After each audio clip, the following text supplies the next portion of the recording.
Hi everybody, this is Dmitry from Tritao. We build custom titanium bikes here in Portugal near Aveiro, and today I'm gonna show you a very tiny bicycle that we've just built for our 2-year-old customer. Check it out.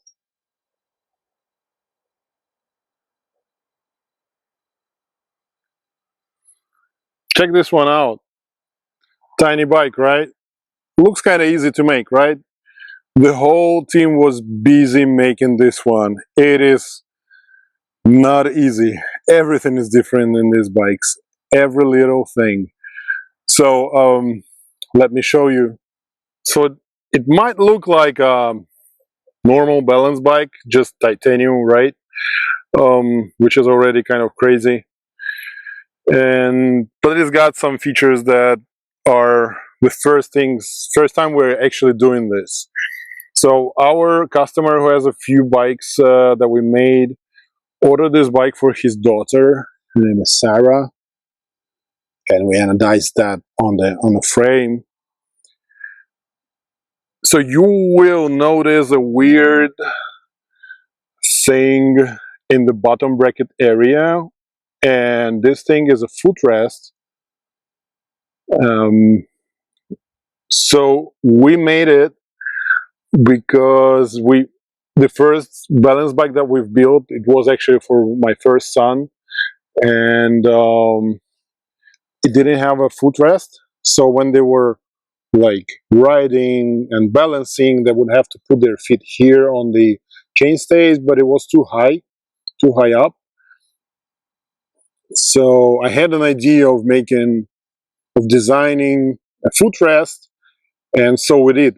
We actually 3D printed this, but it is not only a footrest. By the way, it has our logo, Tritão. As you can see by its shape that it's a removable footrest, and you can just convert this balance bike into normal pedal bicycle. Check out the rear hub.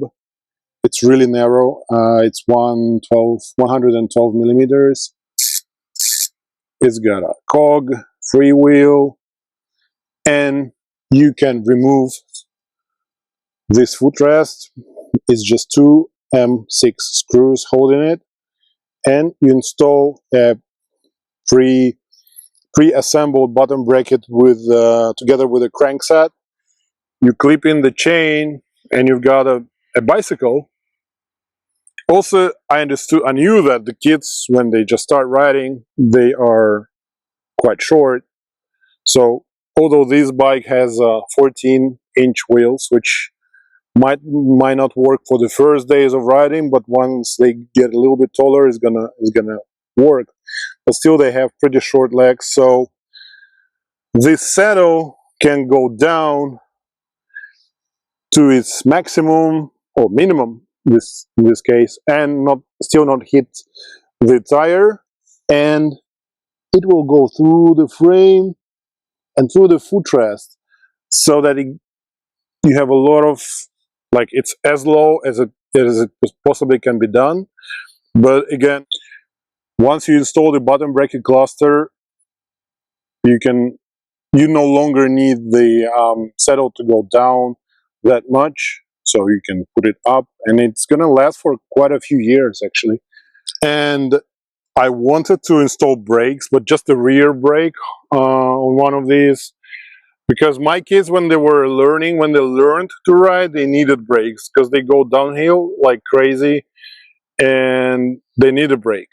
And we use the Hope brakes because you can adjust they're light, they're flat mount, and you can adjust the reach for the tiny little hands. We made the handlebar. It's custom made, 19 millimeters diameter, not 22 and 2. It's got a bar tape instead of grips for smaller diameter and more like softer feel.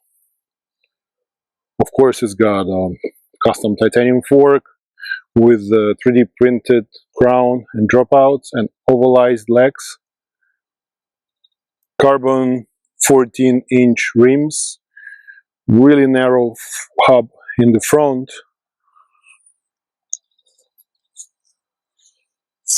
The whole brake,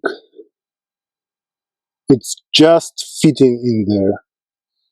And the rotary size is 140 mil. So as you can guess, the band here is to allow the brake to fit into the frame, rear triangle. So we not only 3D printed the dropouts here, because these don't exist, we had to design them, but we also don't have a proper bending equipment to make a double bend in 2 dimensions, in 2 axles. So we actually, in this case, just printed we designed and printed 2 seat stays. So they perfectly match the frame. So this is a printed tube. Crazy, huh? We're in the future. At least in this thing, technologically. Here you can see where the rear brake line enters the frame. It's internal cable routing, not integrated. Sorry, not for this tiny bike. And here's the brake that clears the frame, but it's really limited amount of space here. 140 rotor, and it's using really short screws so that they don't stick out. Okay. Another thing is that we had to plan in advance the position of the wheel in accordance to the brake pad, so it would work properly and it would cover the area, the maximum area of the pad. It's not easy to plan that thing, but we managed that.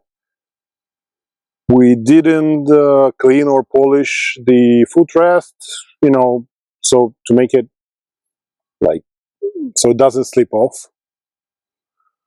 And I can show you, it says made in Portugal. The actual 3D printing was done in Spain, but the whole thing is made in Portugal. We welded it here, designed it here, etc. So you just need 2 hex keys and to remove it and install the bottom bracket cluster.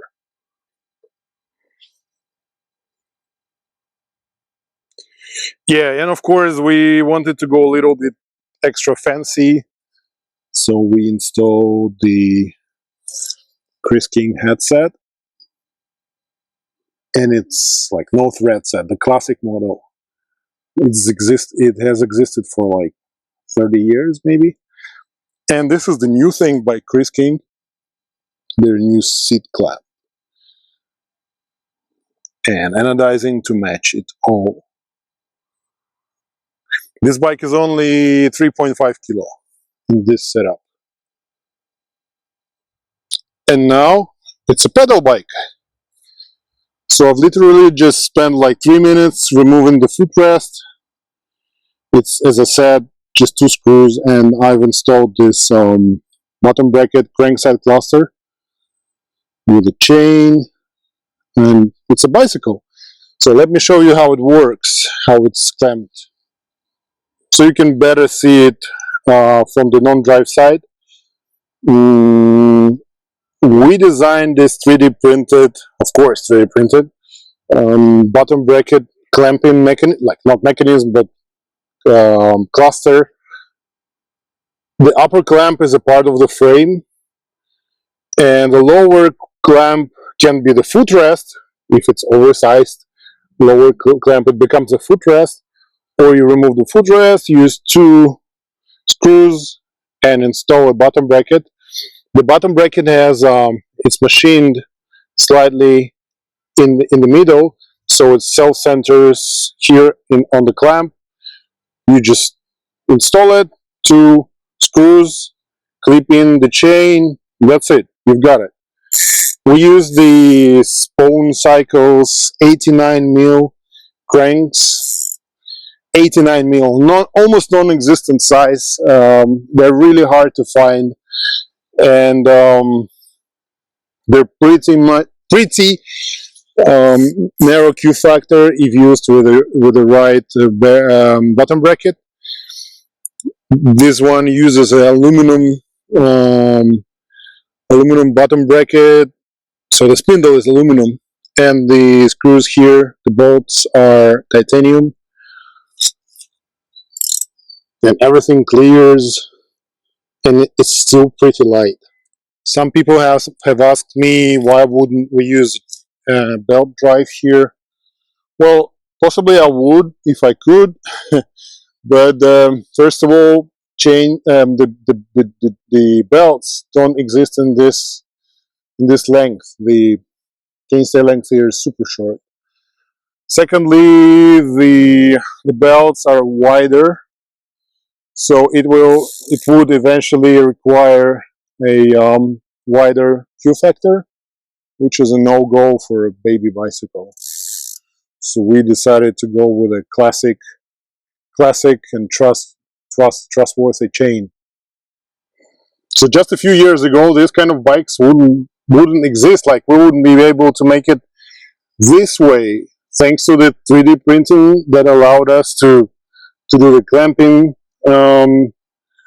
cluster, to print the dropouts. Okay, dropouts we could have done CNC back in the days, but the seat stays is just crazy. We wouldn't be able to make a one-of-a-kind bender just for this project. It would make no sense, and now we just printed them. Also, the 14 and 12-inch rims in carbon, they didn't exist. The hubs like this that are narrow and disc brake and light, they didn't exist. The flat mount brakes, they also didn't exist. Well, they've been here for quite a while, but 10 years ago, not really possible. Crazy, huh? We still made those bikes, those nice little balance bikes, but the shapes were much simpler, and the curves as like this were not just possible back in the day. It's truly modern, nice little modern technological bike. Hope you enjoyed this video. Please press like and share it with your friends, because we build crazy bikes, right? Thank you.